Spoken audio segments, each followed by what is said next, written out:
المشاهدون الأفاضل، أسعد الله أوقاتكم أينما كنتم بكل خير. أحييكم وفي بالي نشرة الأخبار من الفضائية الإريترية والمستهل بالعناوين. الاتحاد الوطني للشباب والطلبة يقيم أنشطته السنوية. جمعية المعلمين فرع ساوة تعقد مؤتمرها الثاني.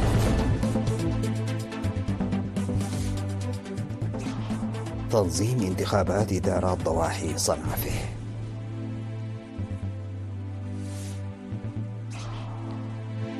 السنغال تغلق القواعد العسكرية الأجنبية.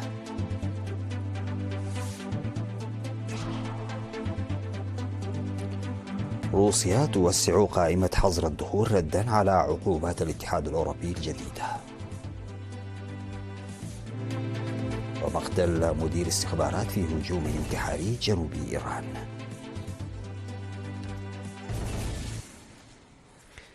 السلام عليكم ورحمة الله. قيم الاتحاد الوطني للشباب والطلبة في اجتماع عقده يومي 27 و28 من ديسمبر الجاري قيم أنشطته السنوية وبحث برامج عام 2025.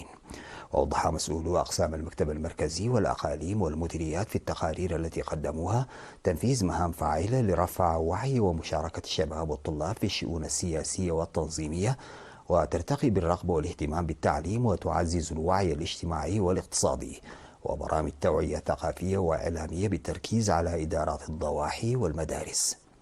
وقيم الاجتماع أسبوع التنظيمات المنظم بدءا من المدارس وإدارات الضواحي والمديريات، والذي اشتمل على مسابقات الابتكارات والفنون والمهرجانات المنظمة في الكليات بروح تنافسية قوية، والجوائز المقدمة للطلاب المميزين وتأثيرها. وحول ورقة العمل المقدمة بشأن التحديات والمميزات في إدارات الضواحي تم التوصل إلى تفاهم مشترك للدفع بأنشطة التوعية حول الأخلاق والحفاظ على القيم الممتازة، والعمل بقوة في أوساط الأعضاء النشطاء للتأثير الكبير للأقران، والقيام بأنشطة جادة لضمان فعالية أنشطة الاتحاد في المدارس والكليات، وإيجاد حل لإشكالية المواصلات وتجهيزات المكتب، وأن تضع جميع الأنشطة في الاعتبار المساواة الجنسية والتنوع. وقال رئيس الاتحاد الوطني للشباب والطلبة السيد صالح أحمد دين في كلمته الختامية إن برامج التوعية التي تم إجراؤها مع التركيز بشكل خاص على الإدارات المحلية والمدارس قد حققت نتائج مشجعة، ودعا إلى الاستمرار بشكل أقوى عام 2025 مناديا لتعاون الجبهة الشعبية للديمقراطية والعدالة والإدارات والوزارات. عقدت جمعية المعلمين فرع ساوة التي تأسست عام 2019 عقدت مؤتمرها الثاني يوم 29 من ديسمبر الجاري. وشرح رئيس الجمعية الأستاذ سمعون محاري أهداف الجمعية من حيث المسؤولية المدنية وأخلاقيات المهنة، وأوضح العمل لتقوية التأطير الذي يخلق الدافع الإيجابي في أوساط المجتمع والتعاون بين المعلمين.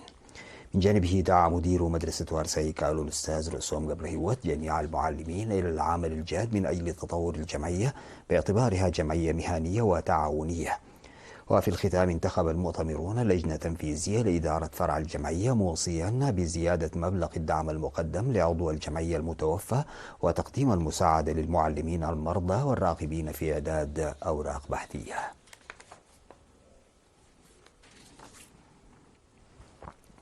أجريت من 18 وحتى 24 من ديسمبر الجاري انتخابات إدارات الضواحي ولجان القرى في مديرية صنعفه، وجرت الانتخابات في 23 إدارة ضاحية و118 قرية، وتم انتخاب 46 إداريا.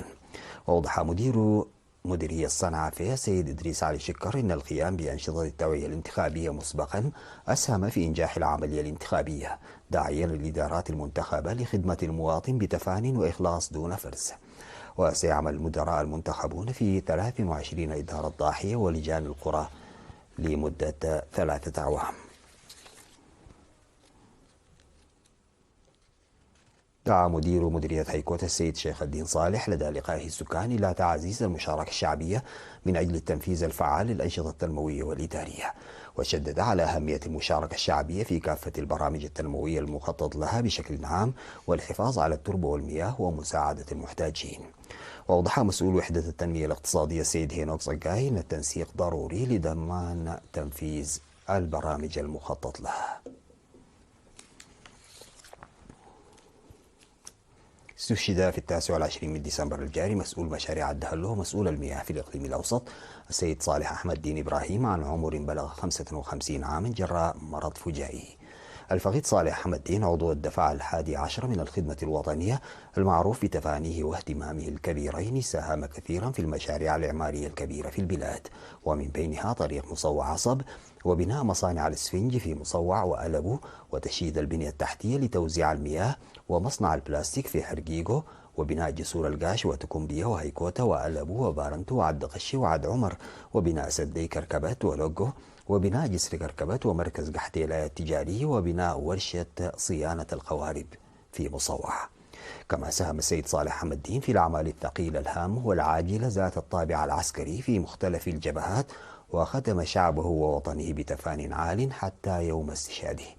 الفقيد السيد صالح أحمد الدين أب ل6 أبناء، وقد أوري جثمانه الثرى اليوم 30 من ديسمبر في مقبرة الشهداء في أسمرة بحضور الرئيس ياسر أفورقي والوزراء وكبار المسؤولين في الحكومة والجبهة ورجال الدين وقادة الجيش ورفاقه وأسرته.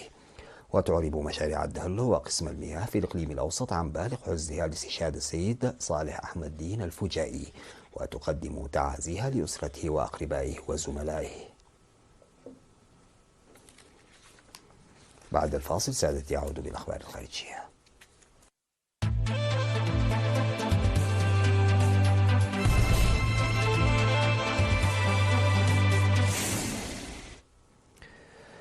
أعلنت السنغال إغلاق جميع القواعد العسكرية الأجنبية دون تحديد جدول زمني لخروج القوات. وأفاد رئيس الوزراء عثمان سونكو بهذا القرار خلال بيان للسياسة العامة أمام الجمعية الوطنية. وقال سونكو رئيس الجمهورية قرر إغلاق جميع القواعد العسكرية الأجنبية في المستقبل القريب. وكان الرئيس باسيرو ديوماي فاي قد أعرب الشهر الماضي عن رغبته في إغلاق القواعد الفرنسية في السنغال. وأوضح الرئيس السنغالي في مقابلة نادرة مع وسائل الإعلام أن السنغال بلد مستقل ودولة ذات سيادة، والسيادة لا تسمح بوجود قواعد عسكرية أجنبية. ويرجح أن القرار بإغلاق القواعد العسكرية يستهدف فرنسا بشكل خاص. أعلنت وزارة الخارجية الروسية توسيع قائمة المسؤولين الأوروبيين الممنوعين من دخول البلاد ردا على حزمة العقوبات 15 للاتحاد الأوروبي ضد موسكو. أوضحت الخارجية الروسية في بيان أن الإدارة الجديدة للاتحاد الأوروبي تواصل انتهاج سياسات عدوانية ضد روسيا. وأضاف البيان أن الإجراءات التقييدية الأحادية الجانب لا تزال تشكل أداة للضغط. وفي ديسمبر الماضي صادق الاتحاد الأوروبي على الحزمة 15 من العقوبات ضد موسكو. وأعلن المجلس الأوروبي خلال اجتماع وزراء خارجية الدول الأعضاء في بروكسل أن الحزمة الجديدة تشمل تدابير اقتصادية في خطوة لمنع الالتفاف على العقوبات الأوروبية. وللمرة الأولى شملت العقوبات كيانات صينية متورطة في تزويد روسيا بمعدات وقطع الطائرات بدون طيار والمكونات الإلكترونية الدقيقة. قتل مدير استخبارات إيراني وأصيب نائبه جراء هجوم انتحاري بمحافظة هرمزغان جنوب إيران. وأفادت وكالة أنباء فارس بمقتل مشتبه شهيدي مدير استخبارات مدينة بندر لينجا جراء هجوم انتحاري أمام مركز للشرطة في المدينة بمحافظة هرمزغان جنوب إيران. وأسفر الهجوم عن مقتل شهيدي وإصابة نائبه إضافة إلى مقتل منفذ الهجوم. وأفادت وسائل إعلام إيرانية بأن منفذ الهجوم فجر نفسه فور خروج شهيدي من السيارة أمام مبنى استخبارات الشرطة مقابل مبنى سجن ميناء لينجا، مما أدى لإصابة الشهيد بجروح بالغة، وأعلن عن وفاته لاحقا في المستشفى. وذكرت وكالة تسنيم الإيرانية أن الهجوم نفذ عبر تفعيل جهاز تحكم عن بعد، وأن منفذ العملية قتل على الفور في مكان الحادث. أعلنت السلطات في بيرو أنها أغلقت 91 ميناء من أصل 121 وفرضت قيودا على وصول السكان إلى الشواطئ، وذلك بسبب أمواج عاتية تضرب السواحل الشمالية والوسطى للبلاد.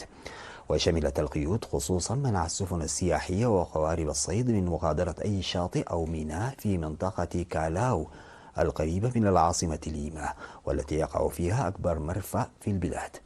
وكانت السلطات أعلنت في بادئ الأمر إغلاق 30 ميناء بسبب هذه الأمواج الاستثنائية التي تتكون في عرض البحر أو عرض المحيط على بعد آلاف الكيلومترات من الساحل، مما يجعلها أخطر بكثير من الأمواج العادية التي تتكون على الشواطئ نتيجة للرياح.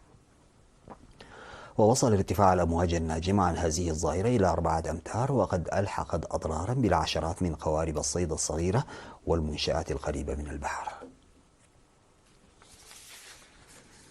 في ختام هذه النشرة إلى حضراتكم تذكير بالعناوين. الاتحاد الوطني للشباب والطلبة يقيم أنشطته السنوية. جمعية المعلمين فرع ساوة تعقد مؤتمرها الثاني.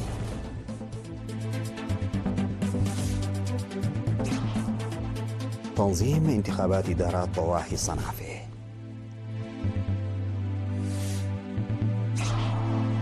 السنغال تغلق القواعد العسكرية الأجنبية.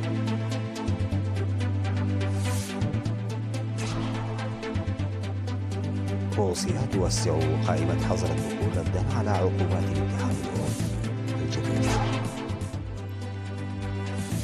مقتل مدير استخبارات في هجوم انتحاري جنوبي إيران.